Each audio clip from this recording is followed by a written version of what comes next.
السلام عليكم ورحمة الله وبركاته. الحمد لله رب العالمين، والصلاة والسلام على أشرف الأنبياء والمرسلين نبينا محمد صلى الله عليه وعلى آله وأصحابه.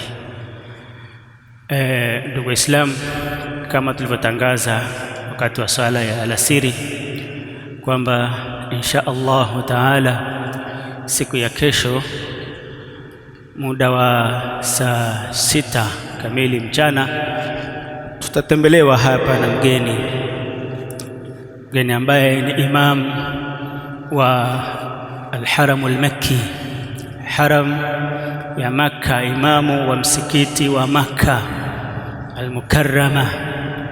Tutatembelea hapa kesho insha Allahu taala muda wa saa 6. Kwa hivyo tuhudhurie kwa wingi ili kuja kumlaki imamu huyo pamoja na kupata faida ambazo atatuletea imamu huyo. Hilo tu ndilo ambalo nimependa kulisisitiza hapa. Kama tulivyotangaza kwenye swala la tunarudia tena, fanya hima tutangaziane huko sehemu mbalimbali kwamba kesho tukutane hapa insha Allahu taala, na ni vema tuje mapema, sababu sio vema mgeni anakuja saa 6 alafu na wewe unakuja saa 6.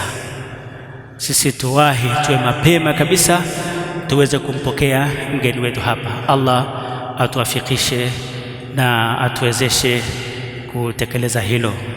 Subhanakallahumma bihamdik ashhadu an la ilaha illa anta astaghfiruka wa atubu ilaik.